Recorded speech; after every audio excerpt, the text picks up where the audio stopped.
Впервые исследователи заговорили о неизвестном подземном народе в 1946 году.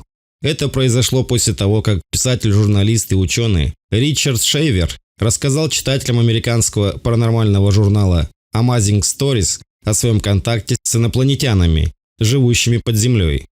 По словам Шейвера, он несколько недель жил в подземном мире мутантов, похожих на демонов, описанных в древних легендах и сказаниях землян.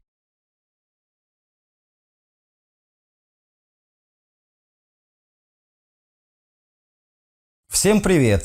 С вами Финнимор.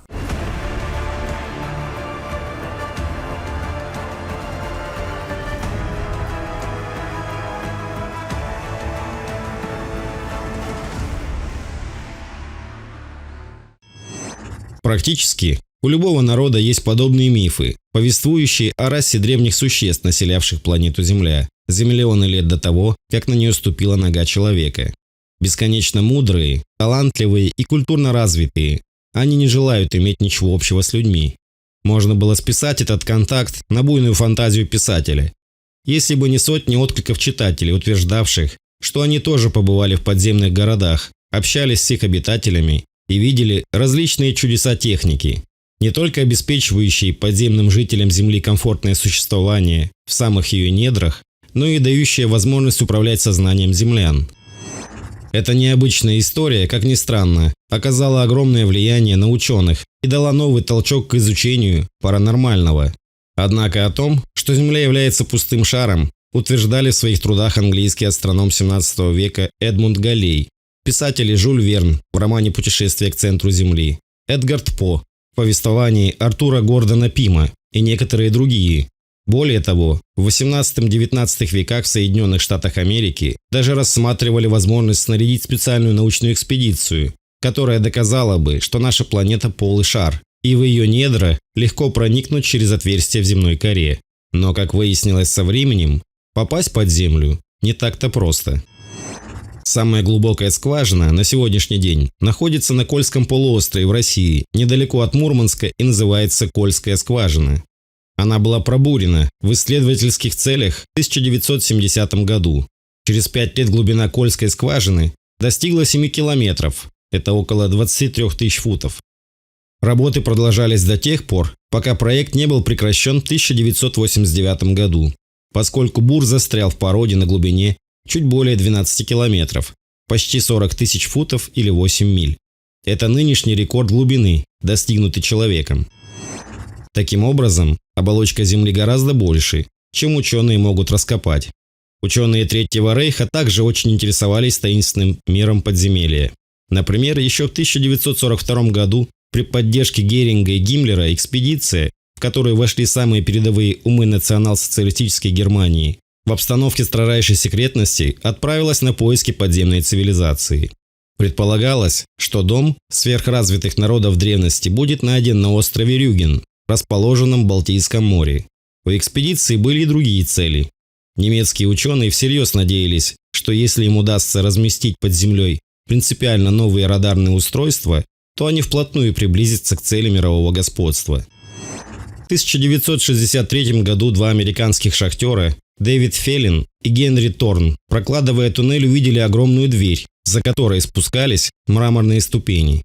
Эта история приводит нас к событиям 13 августа 1963 года в Шептоне, расположенном в антрацитовом угольном поясе округа Шуилкилл в Восточной Пенсильвании, где произошла знаменитая катастрофа и спасение на шахте Шептон.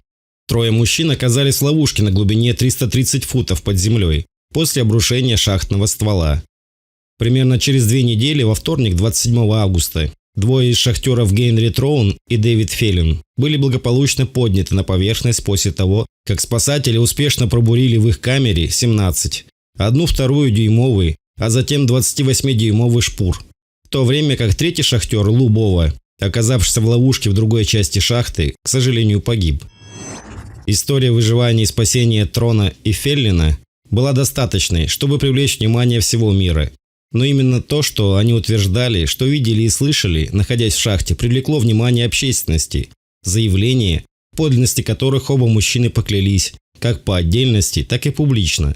Решительные заявления, которые они унесли с собой в могилу, хотя другие считали, что они одновременно были свидетелями тех же галлюцинаций.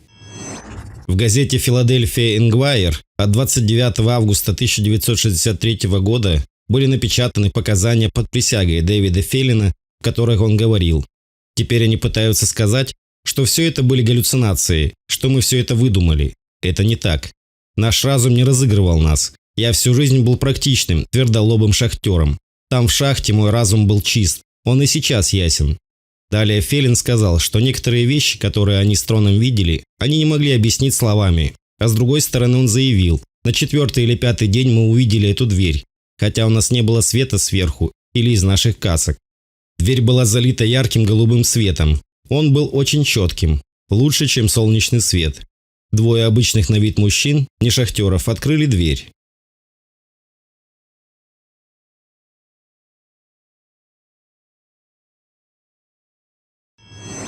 Мы увидели красивые мраморные ступени на другой стороне. Мы видели это некоторое время, а потом перестали видеть. Мы видели много других подобных вещей, которые невозможно объяснить. Но я не собираюсь рассказывать вам о них, потому что слишком глубоко переживаю все это». Другие шахтеры уже в Англии, копая подземный туннель, слышали звуки работающих механизмов, доносившихся снизу. Когда каменная масса была пробита, обнаружилась и лестница, ведущая в подземный колодец. Звуки работающих машин усилились. Перепуганные до смерти рабочие убежали, а вернувшись через некоторое время на это место, уже не смогли найти ни входа в подземный колодец, ни лестницы. В 1970-х годах с американского спутника были получены интересные фотографии, которые затем обошли многие западные научные журналы. В том месте, где должен был находиться Северный полюс, спутник обнаружил темное пятно правильной формы, похожее на огромную дыру. Можно было списать эти снимки на неполадки в оборудовании, если бы не точно такие же фотографии, сделанные несколько лет спустя. Интересно также свидетельство антрополога Джеймса Маккена, который обследовал пещеру в Айдахо, пользующуюся дурной славой среди коренного населения. Маккен и его спутники после нескольких сотен метров осторожного движения по широкому каменному коридору вдруг услышали крики и стоны, а вскоре перед ними предстали страшные находки в виде человеческих скелетов. К сожалению, дальнейшее исследование пещеры, которая в этих краях считалась входом в подземный мир, пришлось прекратить. Запах серы был просто невыносим. Если обратиться к мнению ученых, то геологи не разделяют теорию о вездесущей полости Земли, хотя и не отрицают возможное наличие огромных пустот в ее недрах. Вряд ли там могли быть живые люди, ведь внутри нашей планеты не только довольно высокая температура, но и очень мало кислорода. Зато полно других газов, несовместимых с жизнью человека.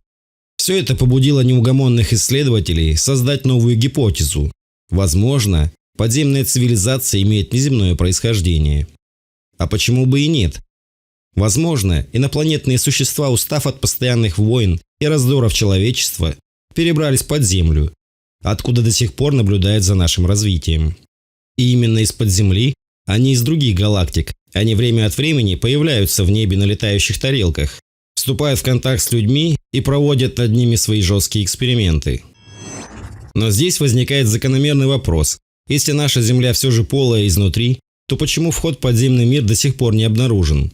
Ближе всех к возможной истине подошла группа ученых из США, которая предположила, что подземные города существуют в 4-м измерении. И только когда электромагнитное поле Земли время от времени меняется, на ее поверхности открываются входы в туннели, позволяющие увидеть подземные города и их обитателей. В другое время это невозможно.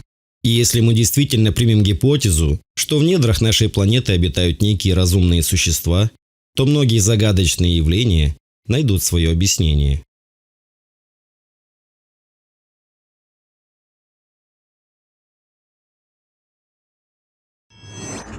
Напишите, что вы думаете об этом.